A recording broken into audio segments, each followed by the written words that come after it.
पत्रकारिता का काफ़ी लंबा अनुभव रहा है। आकाशवाणी जैसे प्लेटफॉर्म पर आपने काम किया है, उसके बाद फिल्म इंडस्ट्री में भी आप काम कर रहे हैं। आकाशवाणी का अनुभव कैसा रहा आपका? तो एक गरीबी से निकल करके एक अच्छी सोच रखा हुआ था कि दूंगा तो इस भारतवर्ष के लिए, इस राष्ट्र को कुछ दे करके जाऊंगा। क्यों? क्योंकि कमाते आते हैं, खाते हैं, और एक सिविल सर्वेंट की भी मैं स्थिति देख रहा हूँ। हर एक साल अपने स्टेट से, बिहार से देखिए इतना लोग यूपीएससी निकालते हैं, लेकिन आज वही बिहार की हालत देख लीजिए, जो स्टेट सबसे ज़्यादा यूपीएससी प्रोड्यूस करने वाला स्टेट है।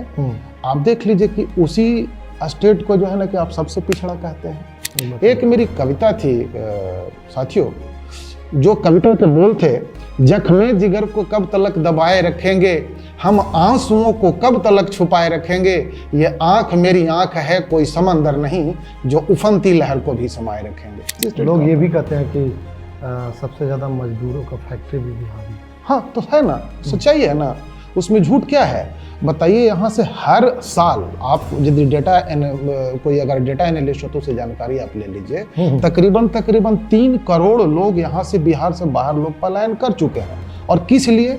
तो वो जाकर के हर एक को यूपीएससी का स्टूडेंट तो था नहीं, बड़ी बड़ी नौकरियां नहीं कर रहा। लोग आते हैं बिहार में तो भले कहते हैं कि मैं सुपरवाइजर हूँ या मैं ये हूँ वो हूँ, लेकिन सच्चाई तो यही है ना कि वो रोजी रोटी कमाने जाते हैं। नमस्कार, मैं चितरंजन कुमार और आप देख रहे हैं सिटी न्यूज। देखिए, हम अलग अलग लोगों को लेकर के, अलग अलग खबरों को लेकर के आप लोगों के बीच में होते हैं। आज उसी कड़ी में जोड़ते हैं एक ऐसे लेखक, एक ऐसे कवि, एक ऐसे संपादक को जो बिहार के दक्षिणी इलाके से जुड़े हुए हैं। इनका निवास स्थान भी दक्षिणी इलाका से है, औरंगाबाद के मदनपुर के दक्षिणी उमगा पंचायत का एक छोटा सा गांव। वहां से निकलते हैं, बिहार की राजधानी पटना में जाते हैं और वहां से पढ़ाई करते हैं। पढ़ाई के दरमियान भी कुछ करते हैं और उसके बाद ये दिल्ली चले जाते हैं। दिल्ली में जाते हैं, क्या कुछ करते हैं हम आज इन्हीं से जानेंगे। अब ये एक संपादन कर रहे हैं फिल्म का, जिसका नाम है 2787। हम उस पर भी चर्चा करेंगे और इनके व्यक्तित्व पर भी चर्चा करेंगे, इनके पर्सनल चीज़ों पर भी चर्चा करेंगे, कहाँ से कैसे उठे ये और कहाँ गए और अब क्या कर रहे हैं, उस पर भी विस्तार से चलेंगे। नाम है इनका सुबोध कुमार। सबसे पहले तो सर आपका स्वागत है हमारे इस स्टूडियो में, खास मेहमान हमारे हैं। हम आपसे ही जानने का प्रयास करेंगे सर्वप्रथम कि उस लाल इलाके से आप आते हैं, जिसे कभी लाल इलाके कहा जाता है। लाल इलाका उसी को कहा जाता है जो नक्सल प्रभावित होता है, उन्हीं संघर्ष होता है या कई ऐसे संग्राम हुए जो पूरे देश में चर्चा का विषय बना। सबसे पहले हम सर जानने का प्रयास करेंगे आपसे कि आप उस इलाके से आते हैं और जिस इलाके को नक्सलवाद का एक तमगा लगा हुआ है जी, कैसे पहले, सबसे पहले तो हम वही जानने का प्रयास करेंगे, उस लाल इलाके को लाल इलाका क्यों कहा गया? वो आपका क्षेत्र रहा है, जन्मभूमि रहा है जी, कर्मभूमि भी रहा है। चितरंजन जी, सबसे पहले आपके दर्शकों को, सिटी योग के दर्शकों को बहुत बहुत नमस्कार और आपको बहुत बहुत धन्यवाद कि आपने मुझे याद किया। जैसे कि आपका सवाल है चितरंजन जी, बहुत स्पष्ट शब्दों में मैं बता दूं तो जिसको आप लाल इलाका कह रहे हैं वो दरअसल कभी वामपंथ का केंद्र हुआ करता था और ये वामपंथ एक भारतीय राजनीति की विचारधारा है। ये कोई लाल इलाका एक जमाना होता था जब लोग उसको बड़े अलग नजरों से देखते थे, छुप के चलते थे, लेकिन वो विचारधारा जब सामने आती है तो कहीं न कहीं वो भी हमारे समाज के ही एक भटके हुए लोग होते हैं। और भटका हुआ मैं इसलिए कह रहा हूं क्योंकि हो सकता है कि उनके शब्दों में वो उनको उचित व्यवस्था समाज से नहीं मिली या तो उतनी स्वतंत्रता नहीं मिली या जिस आज़ादी की वो अपेक्षा करते हैं वो उनकी शायद उतनी नहीं मिली, तो इसीलिए वो शायद भटक गए अपने रास्ते से। तो वो लाल इलाका एक ज़माने में निश्चित रूप से बदनाम रहा है और मैं केवल उसी इलाके का क्यों जिक्र करूँगा, बल्कि ओवरऑल पूरे आप उत्तर भारत की बात करते हैं तो एक काल में लाल इलाका से प्रभावित रहा है। और मैं तो मेरी जो फिल्म जो मैं कर रहा हूं, जैसा कि आपने जिक्र किया, तो आपके दर्शकों को मैं ये बताना चाहता हूं कि मैं एक फिल्म बना रहा हूं जिसका लेखन और निर्देशन मैं कर रहा हूं। अनुज बाबू उसका जो है कि निर्माता के रूप में है, ललन सिंह निर्माता के रूप में है, और मुंबई की एक कंपनी उसको पूरे तरीके से हमें मदद कर रही है बनाने में। मैं उस फिल्म का लेखक और निर्देशक हूँ। तो उस फिल्म को जो हमने उठाया, उसका नाम जो आपने बताया 2787 चित्तरंजन जी। तो दरअसल ये फिल्म भी, चूंकि जिन चीजों से व्यक्ति बहुत ज्यादा प्रभावित होता है तो उसके मनोमस्तिष्क में वो बातें चलती है चित्तरंजन जी। तो ये 2787 मेरी फिल्म आपने जैसा जिक्र कर ही दिया है। तो चूंकि मैं लाल इलाके का रहा हूं तो मेरे ऊपर उन बातों का प्रभाव रहा है, लेकिन जो मेरा मनोमस्तिष्क है, एक पढ़े लिखे व्यक्ति होने के नाते, एक इंटेलेक्चुअल के नाते, और जिससे शायद आप सहमत भी होंगे कि दो विचारधाराओं की लड़ाई में, जिसे आप एक तरफ वाम पंथ कहते हैं, दूसरा तरफ दक्षिण पंथ कहते हैं, उसमें कई एक और छोटे मोटे विचार भी आ जाते हैं, लेकिन मुख्यतः जो दो विचारधाराएं हैं, तो दो विचारधाराओं के बीच में जो एक लंबे समय से जो टकराव चल रहा है, खास करके पूर्वोत्तर भारत के अंदर, तो इस दो विचारधारा पहला विचारधारा कौन? पहली विचारधारा जहां से मैं निकला हुआ हूं, उस विचारधारा का मैं जिक्र कर लूं, जिसको आप वामपंथ कहते हैं, जो लेफ्टिस्ट है, ठीक है। उसमें जो है कि पूरे तरीके से वो स्वतंत्रता को, भारत में स्वतंत्रता को नहीं मानते, बोलते कि स्वतंत्रता ये झूठी है, हर चीजों में जो है कि गरीब, दलित, वंचित, पीड़ित को दबाया जाता है, उनको वो आजादी नहीं मिलती। और दूसरी तरफ एक वो विचार है जो ये कहता है कि अगर एक समय था जब नहीं मिली, लेकिन आज जब आजादी मिली है तो इसका समय को बदलना चाहिए, सोसाइटी को बदलना चाहिए। तो ये जो दोनों विचार हैं, तो दोनों विचार के बीच में जो एक टकराव है, अभी भी है, तो इन टकराव में मुझे लगता है एक फिल्म मेकर के नाते, और शायद आप भी एक रचनात्मक क्षेत्र से जुड़े हैं, तो आप भी ये महसूस करते होंगे कि कहीं न कहीं उससे मानवता प्रभावित होती है। एक पढ़ा लिखा जो वर्ग है वो प्रभावित होता है, जो कुछ करना चाहता है। तो मेरी फिल्म इन दो विचारधाराओं की लड़ाई में जो मानवता जो कलंकित हो रही है, जो अवसर खो रहे हैं लोग, उसको बनाने की कोशिश है। यानी कि मुख्य रूप से जो 27 और 87 की बात आप कर रहे हैं जी, ये 27 और 87 क्या है? हमारे दर्शक जानने का प्रयास करेंगे, जानना चाहते हैं ये 27 और 87 क्या है? जी, शायद आपका सवाल है चित्तरंजन जी की टाइटल के विषय में, कि ये टाइटल क्यों है, फिल्म का जो नाम, फिल्म का जो नाम है। जी, मैं समझ रहा हूँ चित्तरंजन जी। 27 1987, दरअसल 27 एक पार्टिकुलर डेट है इस फिल्म में, जैसे कि 27/87, तो 27 एक पार्टिकुलर डेट है और 87 ईयर है, साल है। तो 1987 के अंदर 27 एक वो तारीख, काली तारीख है, जिस दिन बड़ा विभत्स कांड हुआ था, जिस इलाके से मैं हूं, और उस चीज का प्रभाव पूरे बिहार ही नहीं बल्कि पूरे पूर्वोत्तर भारत पे पड़ा। और उस समय होम मिनिस्टर बूटा सिंह हुआ करते थे, कांग्रेस की सरकार थी, और राजीव गांधी प्राइम मिनिस्टर हुआ करते थे। ये दिल्ली की एक बहुत बड़ी, दिल्ली के लिए एक बहुत बड़ी सुर्खी थी। और उन चीजों का प्रभाव जो पूरे तरीके से जो बटल किलिंग थी, इसका प्रभाव एक ऐसा पड़ा कि एक सामूहिक नरसंहार का जैसा सिलसिला चल पड़ा। उसके बाद से ये वो घटना थी। ये आप दलेलचक बुखारा की चर्चा, मैं वहीं की बात कर रहा हूँ। जी, हाँ, लेकिन चूंकि एक मर्यादा में बंधा हूं तो कुछ चीजें बिल्कुल नहीं, लेकिन जो मेरी फिल्म है, मेरी फिल्म इस पार्टिकुलर डेट से इंस्पायर्ड है, ना कि मेरी फिल्म वो है जी। इस पार्टिकुलर डेट जो 27 तारीख का जो डेट है, इससे इंस्पायर्ड है मेरी कहानी। मेरी कहानी वो नहीं है कि वो क्यों हुई, कैसे हुई, मेरी कहानी वो नहीं है। मेरी कहानी उससे इंस्पायर्ड है, और फिल्म बहुत अच्छे तरीके से बनाने की कोशिश है। सुबोध कुमार सिविल सर्विसेज की तैयारी करते थे, पटना में रहते थे, दिल्ली में भी रहा करके पढ़ाई आपने किया। यह सिविल सर्विस आपको प्राप्त हुई या ना हुई, इसके पीछे का क्या कारण है? आप तो सिविल सर्विस की तैयारी करते थे, तो चाहते तो आप जब तैयारी करते थे तो कोई भी नौकरी आप प्राप्त कर सकते थे, बीच वाला। तो फिर उससे परे हट करके, उससे हट करके फिर इधर लेखनी की दुनिया में, कविता की दुनिया में, अब इधर फिल्म के संपादन की दुनिया में आने का मुख्य कारण क्या रहा आपका? चित्तरंजन जी, आप पत्रकार लोग हैं जी और कहीं न कहीं मैं पत्रकारों को बहुत कद्र इसलिए भी करता हूँ जी क्योंकि हमने उन चीज़ों को खुद भी जिया है। जी। तो ये जो सवाल आपका है मेरे लिए बहुत मर्मस्पर्शी सवाल है ये। जी एक सिविल सर्विसेज पा करके भी, एक सिविल सर्वेंट हो करके भी मैं शायद कुछ खास जगह को, खास टेरिटरी को रिप्रेजेंट करता, ये मेरा मानना है। अगर मान के चलिए कि मैं यूपीएससी कर भी लेता, निकाल भी लेता, तो किसी खास क्षेत्र को मैं रिप्रेजेंट करता। जी। लेकिन हम में जो प्रतिभा थी, मेरा तो मानना है कि हर एक व्यक्ति को अपनी प्रतिभा का आकलन करके ही अपने करियर को आगे बढ़ाना चाहिए। बिल्कुल। हाँ, तो हमने ऐसा सोचा कि मैं कुछ लिखता हूँ, मैं कुछ अपनी अभिव्यक्ति रखता हूँ, समाज में बोलता हूँ और लोग सुनते हैं, तो क्या अगर मैं एक एडमिनिस्ट्रेटिव सर्विस में चला भी गया तो जो चीज़ें रिटेन होंगी, जो चीज़ें योजनागत होंगी, जो चीज़ें सरकार से निकल के आएंगी, मैं उन्हीं चीज़ों की इम्प्लीमेंटेशन में एक थोड़ी भागीदारी निभाऊंगा। और वो चीज़ें अच्छी हैं, काली हैं, मैं उसका आकलन तो नहीं कर पाऊंगा। लेकिन समाज को बदलने के लिए चितरंजन जी हमने ये कोशिश किया कि हमने अपनी सिविल सर्विसेज की तैयारी को बीच में ड्रॉप किया।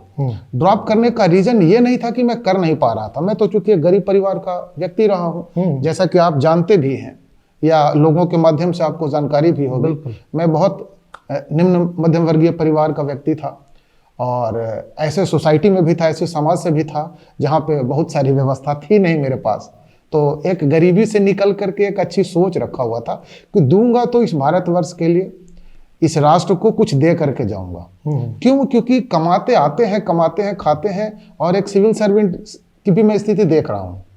हर एक साल अपने स्टेट से, बिहार से देखिए इतना लोग यूपीएससी निकालते हैं, लेकिन आज वही बिहार की हालत देख लीजिए, जो स्टेट सबसे ज़्यादा यूपीएससी प्रोड्यूस करने वाला स्टेट है। आप देख लीजिए कि उसी स्टेट को जो है ना कि आप सबसे पिछड़ा कहते हैं। ये इसमें तमगा लगा हुआ है कि हाँ सबसे ज़्यादा करप्शन है, सबसे ज़्यादा गंदगी है, मारपीट, क्राइम, जितना सब पूरा जो रेपो है, क्राइम रेपो निकल करके भी आप देख लीजिए। इसी स्टेट लोग ये भी कहते हैं कि सबसे ज़्यादा मजदूरों का फैक्ट्री भी बिहार ही है। हाँ तो है ना, सच्चाई है ना, उसमें झूठ क्या है बताइए। यहाँ से हर साल आप यदि कोई अगर डेटा एनालिस्ट हो तो उसे जानकारी आप ले लीजिए, तकरीबन 3 करोड़ लोग यहाँ से, बिहार से बाहर लोग पलायन कर चुके हैं। और किस लिए? तो वो जाकर के हर एक को यूपीएससी का स्टूडेंट तो था नहीं, बड़ी बड़ी नौकरियां नहीं कर रहा। लोग आते हैं बिहार में तो भले कहते हैं कि मैं सुपरवाइजर हूँ या मैं ये हूँ वो हूँ, लेकिन सच्चाई तो यही है ना कि वो रोजी रोटी कमाने जाते हैं। पत्रकारिता का काफ़ी लंबा अनुभव रहा है, आकाशवाणी जैसे प्लेटफॉर्म पर आपने काम किया है, उसके बाद फिल्म इंडस्ट्री में भी आप काम कर रहे हैं। आकाशवाणी का अनुभव कैसा रहा आपका? आकाशवाणी तो उस जमाने में आकाशवाणी एक चर्चित विषय था, सब लोग देखना सुनना पसंद करते थे। उस दौरान मैं आकाशवाणी में था और मुझे जो कार्यक्रम मिला हुआ था, मैं युवाणी कार्यक्रम के लिए था उस समय। तो मुझे अक्सर मैं कविता पाठ करता था। तो अब चूंकि मेरे इलाके को आपने कंसर्न कर दिया है तो वो बदनामी मेरे ऊपर वहाँ भी थी, चूंकि मैं जिस क्षेत्र से था। और जब आकाशवाणी में जब कविताएं पढ़ता था तो मेरे मनोमस्तिष्क के ऊपर जो चीज़ें थी तो मेरी लेखनी में दिखती थी। समय के साथ वो चीज़ें बदल जाती हैं, लेकिन उस दौरान मैं एक कविता लिखा था। चूंकि मैं साहित्य के नवरसों पर मेरा गहरा मंथन था, चूंकि मैं बहुत पढ़ता लिखता था, तो मैंने एक कविता लिखी थी जो मेरी आकाशवाणी से बैन भी हो चुके हैं चितरंजन जी। इसका शायद जिक्र मैं पहले भी कई मीडिया हाउसेस में कर चुका हूं मैं, लेकिन मैं चाहूंगा कि आपके यहाँ भी उन चीजों को रख दूं। एक मेरी कविता थी साथियों, जो कविता के बोल थे, जख्मे जिगर को कब तलक दबाए रखेंगे, हम आंसुओं को कब तलक छुपाए रखेंगे, ये आंख मेरी आंख है कोई समंदर नहीं, जो उफनती लहर को भी समाये रखेंगे। खंती कुदाल फाबड़ा क्या खाक चलेगी, लकड़ी तो जल गई अब क्या राख जलेगी, फिर भी ये राख आतुरता में है जो जल रही, और जलेगी भी तब तक जब तक ये साख चलेगी। तो ये जो कविता थी, कविता में तो काफी मर्म छिपा हुआ था। आखिर ये बैन क्यों कर दिया गया? ये बैन इसलिए किया गया था कि चूंकि मैं जिस इलाके से निकल करके ये कविता पढ़ने के लिए आकाशवाणी में जाता था, तो उस इलाके पे और उस समय के हिसाब से लोगों को ऐसा लगता था कि कहीं मैं सुबोध नाम के व्यक्ति को कहीं उन चीजों का प्रभाव तो नहीं है, कहीं कोई गलत साया तो एक भूत तो नहीं है माथे के अंदर। अच्छा। लेकिन बात वो नहीं थी। हम शुरू से ही, क्योंकि लोगों ने गलत परिभाषित कर दिया है चितरंजन जी, अभी इस प्लेटफॉर्म पे मैं आपसे भी शेयर कर दूं, लोगों ने समाजवाद की परिभाषा गलत गढ़ी है भारत के अंदर। लोगों ने राष्ट्रवाद की परिभाषा का परिमाप ही गलत तय कर लिया है। लोगों ने वाम पंथ को भी गलत रूप से परिमापित कर दिया है। तो इसमें एक आपके और मेरे जैसे व्यक्ति अगर कुछ करते हैं तो आप उसी के लिए डिजाइन हो जाते हैं। जैसे कि आप अगर पत्रकारिता करते हैं जी, तो जिस विजन से आप पत्रकारिता करते हैं, सही चीजों को रखते हैं, तो बहुत सारे उस लोग उस खबर से प्रभावित तो होते हैं। तो कुछ कुछ लोग तकलीफ में होते हैं, और स्वाभाविक है कि जो लोग तकलीफ में होंगे उससे वो लगेगा कि ये भी जो है ना डिजाइंड पत्रकार है। जी, तो इसका प्रभाव उस समय भी था। लेकिन बाद में फिर जब मैं आया, तो जब मैं राष्ट्रवादी चीजें लिख रहा था तो लोग ने बोला कि ये तो मतलब राष्ट्रवादी लोग हैं। तो अब समाज ने ही अगर किसी चीज की परिभाषा तय कर दी है तो आप एक व्यक्ति होकर के उसको कैसे डिनाई करेंगे? बिल्कुल। होता है कि लोग जिस तरीके से चलना चाहते हैं या जो भी लक्ष्य होता है वो हासिल करने का प्रयास करते हैं अपने मन मुताबिक, तो उसे समाज के द्वारा उसे डिजाइन कर ही दिया जाता है। जी। कभी कभी आलोचना सुनने के लिए हर चीज़ में मिलता है। जी। हम चाहेंगे कि आकाशवाणी, ये तो बात हुई आकाशवाणी की, जब आप आकाशवाणी में थे तो आपने कविता लिखा। कविता वो जो आपकी बैन कर दी गई, वो बैन इसलिए कर दिया गया कि आप जिस क्षेत्र से आते थे उस पर वो तमगा लगा दिया गया कि कहीं वो उस चीज़ से तो प्रभावित नहीं है। फिल्म इंडस्ट्री में आप आए, उसके बाद एक अमिताभ चालीसा जो थी जी, वो काफ़ी चर्चा में रहा आपका। जी। क्या था अमिताभ चालीसा? चितरंजन जी, ये अमिताभ चालीसा दरअसल मेरी एक किताब का शीर्षक है और एक काव्य संग्रह है ये।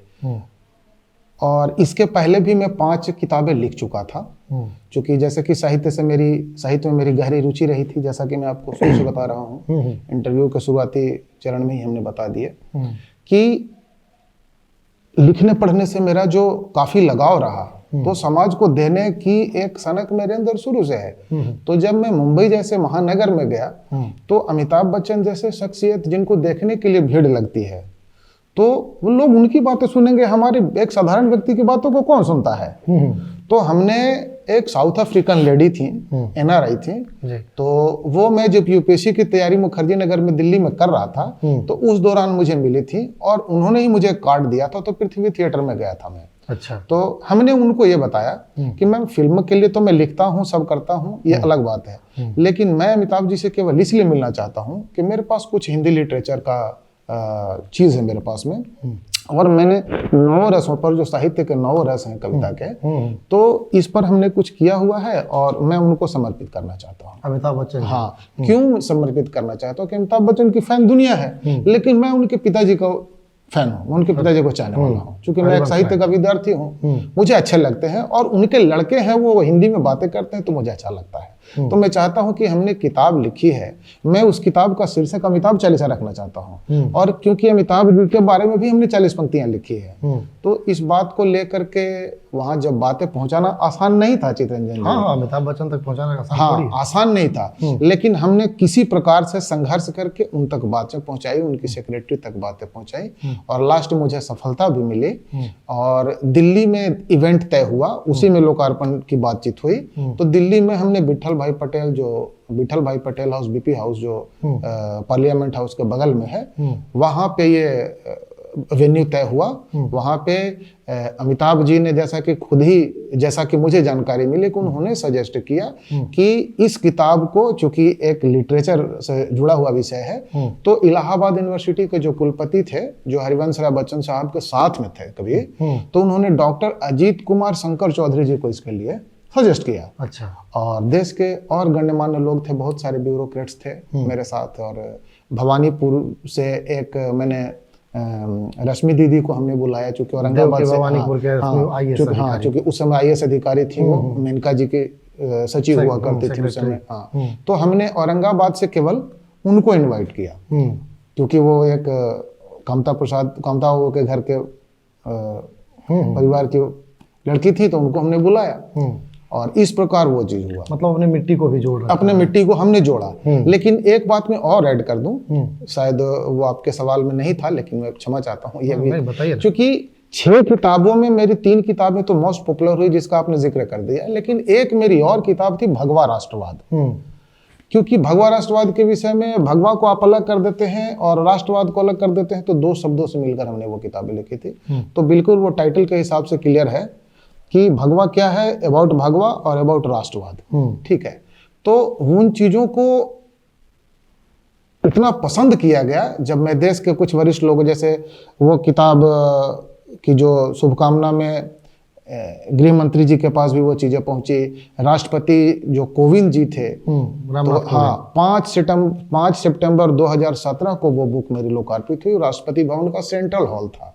हाँ, तो वो राष्ट्रपति जी ने अपने हाथों से उसका लोकार्पण किया, उसमें कोविंद जी थे। तो वो मेरी किताब थी। तो ये एक मेरा अचीवमेंट है। हाँ, एक मेरा छोटा सा जो हमारी उपलब्धि है, छोटी हमारी। कब लगता है कि ये 2017 की कहानी है। अच्छा, ये जो आप 27 और 28 जो आप फिल्म निर्देशन कर रहे हैं जी, ये कब तक दर्शकों के बीच में आई? ये हमारा फिल्म का दूसरा चरण मेरा शूट हो गया है और एक चरण मेरा और बचा हुआ है चित्ररंजन जी। और एक चरण के बाद मेरे 2 और गाने बचेंगे, जिसको हमको शायद बाहर ले जाने की तैयारी है, बाहर के देशों में, रसिया और कनाडा में संभवतः 1-2 गाने मैं करूँगा। सोशल मीडिया पर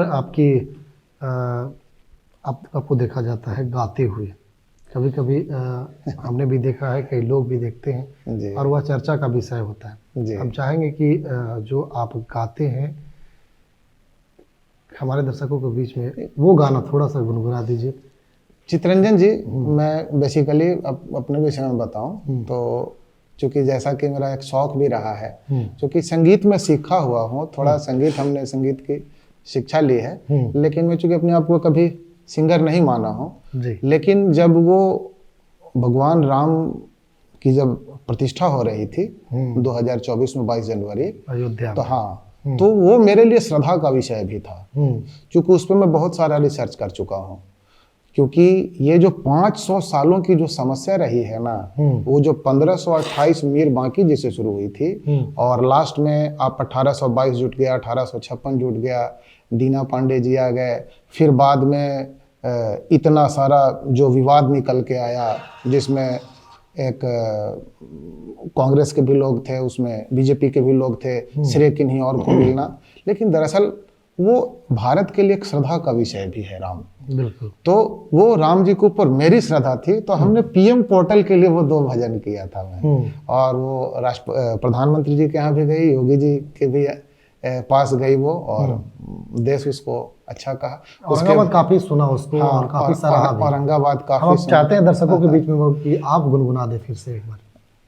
उसका बोल था कि मैं उसका बोल रख देता हूँ, क्योंकि बिल्कुल तैयारी है नहीं। 14 साल का त्रेता में वनवास हुआ था राम को, और 500 साल मतलब अज्ञातवास उनको अपने जगह पे ही हुआ।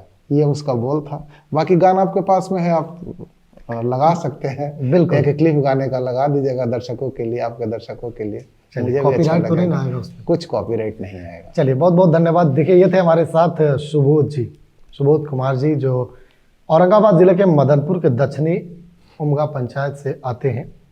और जैसा कि इनसे आपने बहुत कुछ बातें सुना, पढ़ाई की दुनिया से जा कर के एक गरीब घर से बिलोंग करते हैं और उसके बाद IAS IPS की तैयारी करना, और फिर इनके दिमाग में ये चीज़ें चलना कि सब कुछ जो हम सोच पाते हैं वो चीज़ें उस पढ़ाई से या उसे पाने से पूरा नहीं हो सकता है। इसलिए ये फिर दुनिया अलग बसाए और आज ये एक कहानी लिख रहे हैं, फिल्म लिख रहे हैं, फिल्म को संपादित कर रहे हैं। जैसा कि इन्होंने जानकारी दिया कि 2 हिस्सा फिल्म का जो है, दूसरा पार्ट जो है वह रिलीज शूट हो चुका है। कुछ पार्ट शूट करना है, वो आउट ऑफ जैसा कि विदेश में ये शूट करने की बात कर रहे हैं, नाम भी इन्होंने बताया।